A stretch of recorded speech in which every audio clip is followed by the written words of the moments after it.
Using a DC power supply for load cells has many drawbacks, such as the potential for noise and signal drift. Over time, DC-powered systems can develop small offsets due to factors like temperature changes, electrical interference, or component aging, leading to inaccurate readings.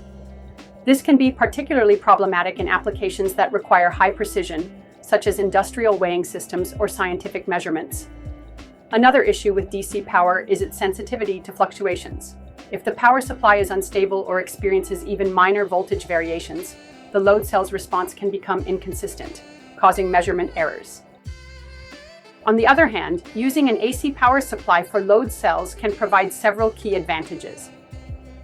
AC excitation is more resistant to drift and noise, helping to maintain stable and accurate measurements over time. Since AC-powered systems operate on alternating current, they are less affected by thermal changes and external electromagnetic interference, making them a more reliable choice in harsh environments. Additionally, AC power handles fluctuations better than DC, ensuring that the load cell performs consistently even when there are changes in supply voltage.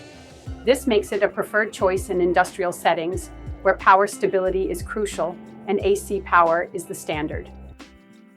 Another benefit of AC-powered load cells is their compatibility with high-precision carrier frequency excitation methods. This technique allows for better signal processing, reducing noise and improving measurement accuracy, which is especially useful in applications like laboratory testing, aerospace engineering, and industrial automation.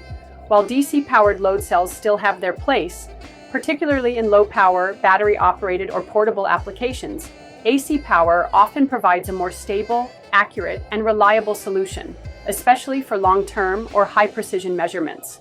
AC power is generally more stable and can handle fluctuations better, ensuring more reliable performance. It also allows for easier integration with existing systems, especially in industrial settings where AC is the standard.